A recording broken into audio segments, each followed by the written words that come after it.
So we are continuing our series, our Maryland Art Series, and now we're with Nikki Brooks. Nikki Brooks. Thank you for joining us. Nikki, what medium do you work in? Ooh, I work in various mediums. I work with video. I do installation projects. I also do assemblage. What's assemblage? Well, assemblage is when you add pieces to another structure to make it more three-dimensional. Wow. So if you're familiar with, let's see, not Faith Ringo, but Betty Saar, Allison Saar, those are some names in the art world that would work with assemblage, art kind of style of artwork where it's almost like a diorama. I hope I'm saying that right, where it kind of comes off the surface. But I really like to work in space. I like to create these installations in space. But I also do murals. I've done some murals. One is going to be unveiled in Severn. So I'm excited about that. I think that's like on May 13th, May 18th. I'll keep you posted. Yeah, please do. So I work in paintings, 2D. I work the expanded field. The expanded field. What is it like working in Maryland? What is it like being an artist in this particular state? I feel seen. Really? I love that.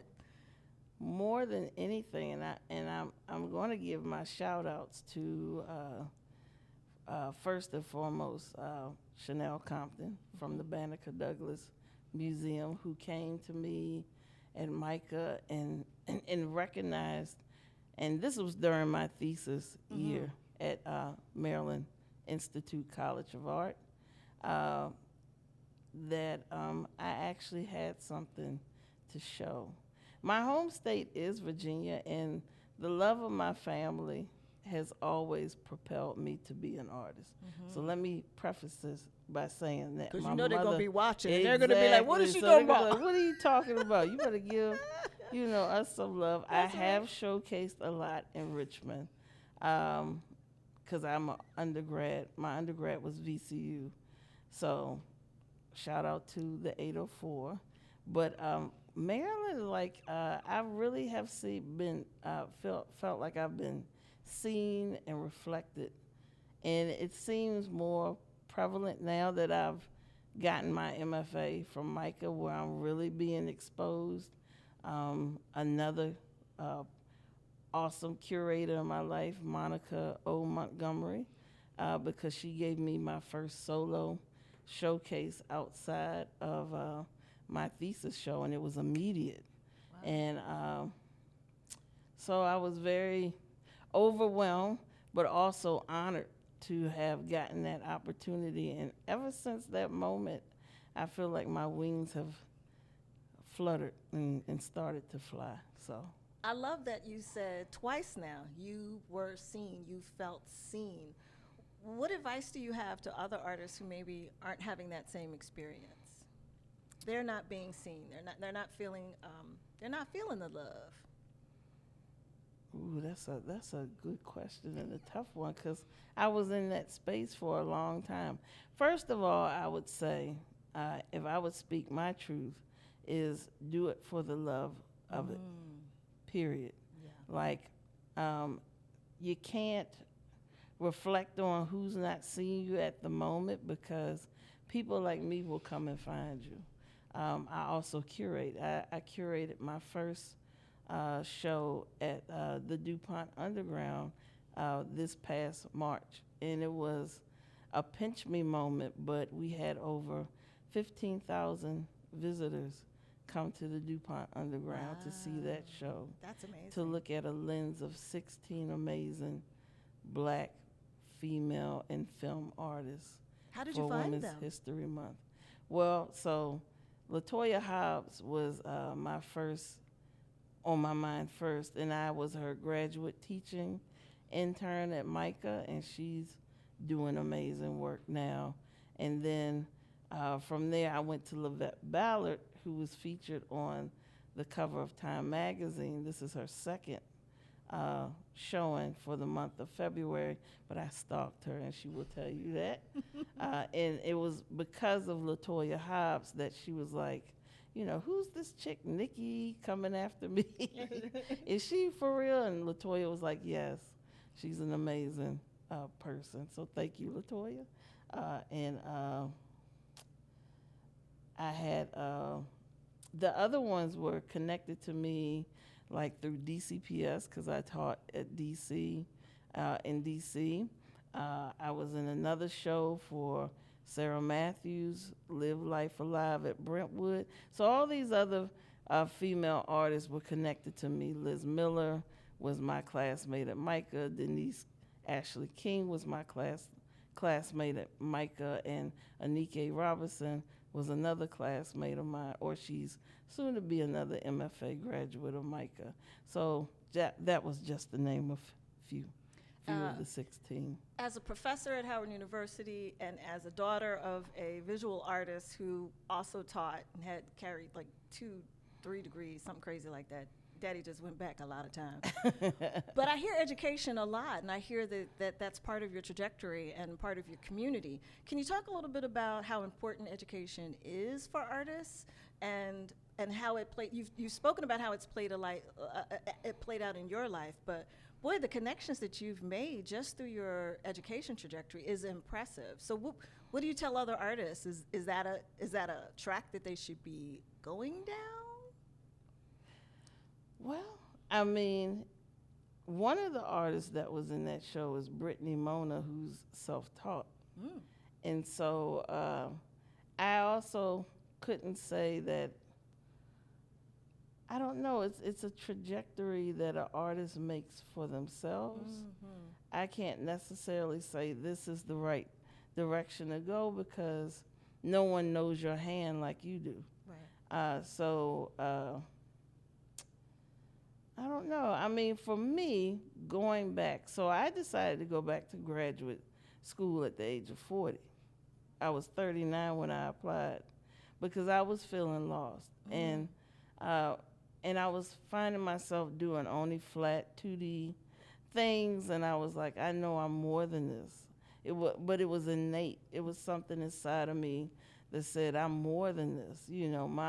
My field is vast. And so I call it the matrix. So I decided to step into the MFAS program at MICA, which was like being in the matrix. Let's talk about technology and how technology has impacted art.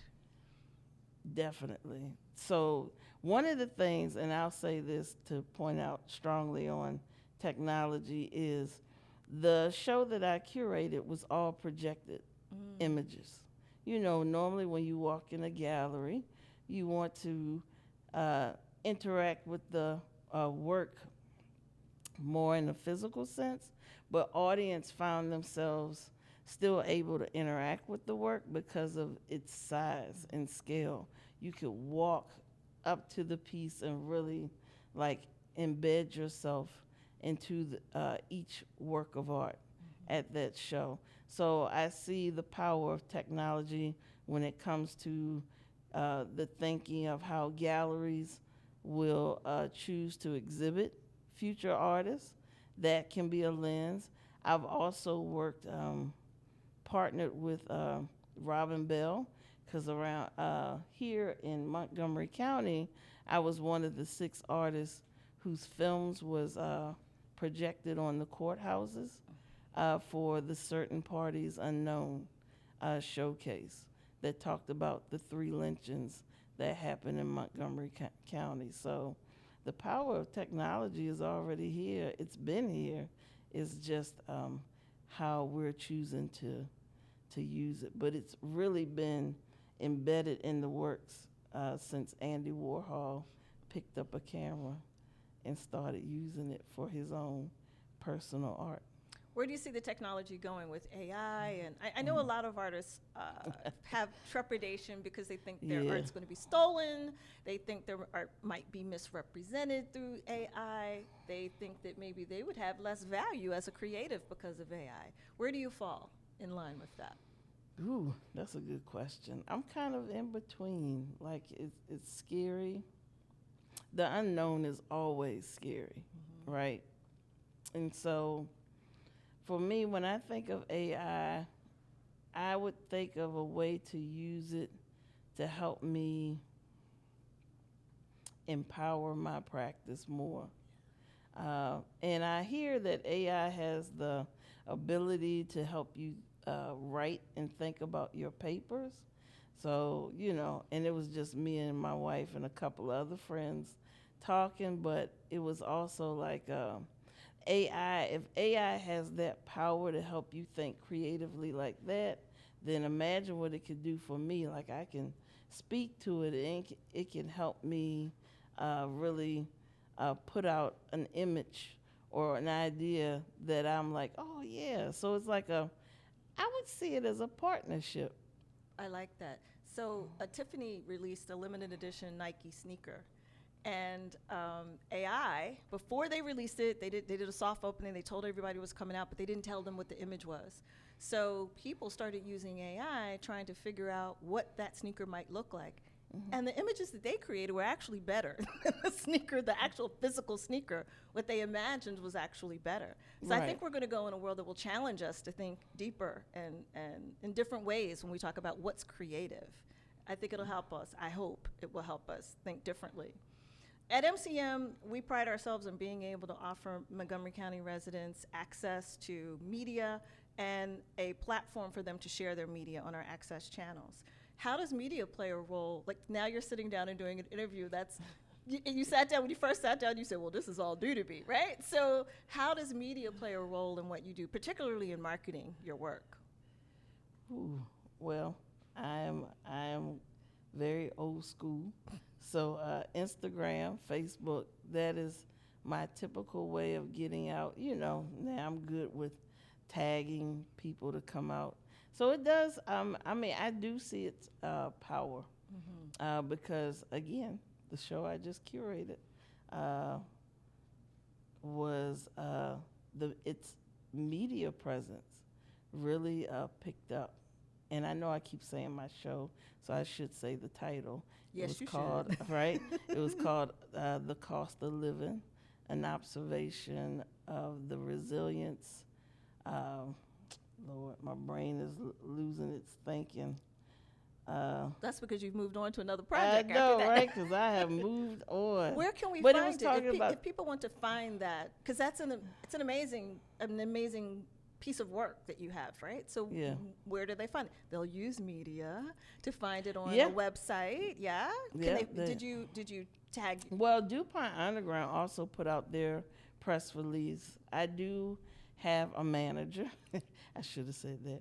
Fire and Bliss. I'm represented by Fire and Bliss, and so they push out my press release and all that information about me. So they're good about exposing media. But I do have to share a little fun fact. My wife and I did do a podcast. Did you? Yeah. It was called The Black Woman Aesthetic. And we only did like one season, but we had some good listeners. So I've dabbled a little bit with well, we have a podcast studio in case you guys want to do another episode. I'm just saying. Oh my God, yes. I would love to do The Black Woman Aesthetic season 2. Yeah. How many episodes did you do? I think we only did 6, but I enjoyed it. And if anyone wants to hear it, I'm sure it's on Spotify. We haven't done it in like 2 years. I think it was pre-pandemic. Okay, yeah. We were experimenting. We have a lovely podcast studio right over there. I'll show it to you after we're done, or you guys can do it right here. Yes. We are your home for content. Oh well, that's thank you. Yes, I would love to come back. When you see up and coming artists, what kind of encouragement do you give them? Because you have had a long career, right? As you're talking, you know a lot of people. You've done a lot of things. What encouragement do you give them as they're starting out, first go round? Ooh. Again, be true to yourself. Like, I was... How do you find your truth, though, right? Like, people are... when I talk to artists, a lot of them feel, and I think it might have been when you talked about when you were lost, they feel like they started out on one medium, and it was a thing, and then they want to break into other mediums, and they're not exactly sure how to do it. How do you find your truth? Gosh, you're asking some powerful questions. How do you find your truth? I don't know how I found it. I just know there was a need to reinvent myself. And I knew there was something that was greater inside of me. One might call that spiritual. One might call that self, love, wanting to elevate yourself. Yeah. But for the artist that's starting out, I will say, stick to your original love. I went to school, when I was at VCU undergrad, and this triggered this story. I had about 4 or 5 friends that, because they didn't see the commodification or the financial side of the arts, they were like, oh, let me change my major. When I went or approached some of them later on in life, it was kind of like, man, I wish I hadn't stopped doing what I loved in the first place. So I just say to any artist, if art is your, the truest way, if that's where your voice is, that's your instrument to me. If that's where your power is, your instrument is right there. You have it. You just have to access different ways, like maybe taking a class or reaching out to a community on Instagram, on Facebook, an arts community, and collaborating or working with them, and to help you elevate yourself more, to get yourself out there, but never stop it. Like it's your truth, it's your voice, it's your power. And one never sees art as power, but I do, because when they look to oppress and suppress voice, it is the creative field they come after first, even when it comes to funding. Yeah. And so you brought up something. You actually led me into what was going to be my last question. That is, how important is community? I know for us at MCM, particularly with this department, it's extremely important. It's in our title, right? Education and community engagement. How important is community as you're building your presence as an artist? That's what, for me, community is the soul food that I need to fulfill my practice. And I don't believe, and I'll say this to the day I die, I don't believe in coming in the community like like Micah, some of the locals in Baltimore would say, oh, y'all, the students just come in and, they get what they got to get and then they leave. No, Baltimore is a part of my heart and my spirit, and I enjoy coming back to Baltimore. And any community that I go to, make it your home. Make family with that community. Like, I don't live here in Montgomery, but I feel like I've made some family in Montgomery since I did my work here. I don't believe in coming into a space and not gathering and making connections and keeping those connections. I love that. Now, where do we find you on the interwebs? On the interwebs. So on Instagram, I'm simply Nikki Brooks Art. And that's NIKKIBROOKSART. And my website is Nicole I. Brooks, but it's www.NicoleIBrooks.com, because that's my government name. And gotta give them their government name. And I'm trying to think. You can find me as one of the artists on fireandbliss.com. And what else? That's plenty. There's so many ways to find me. I found you through the website. I found you through Instagram. Yep. I was enamored with your work. I'm so glad that you were able to come and talk to us today. I really appreciate it. We're gonna change some perspectives and some deep, soulful feelings of some of the artists out there listening. So I really appreciate you coming. Thank you. And I do want to clarify that title of that show. There you go. You got it back. Was like, oh my God, I can't believe. But it was called The Cost of Living an observation of the resilience, resistance, and joy of a Black woman. Wow. And that was a powerful showcase. And That's I'm a powerful very- title. It has to and be a I'm- powerful and showcase. I'm very proud of that show. So that's why I'm like, I had to get that title right. That's right. So All right. thank you so much. Thank you. This has been great talking to you. I appreciate it. Awesome. This podcast is supported in part by the Maryland State Arts Council, an agency of the state of Maryland that plays an essential role in ensuring every Maryland resident has access to the transformative power of the arts. Visit them at msac.org.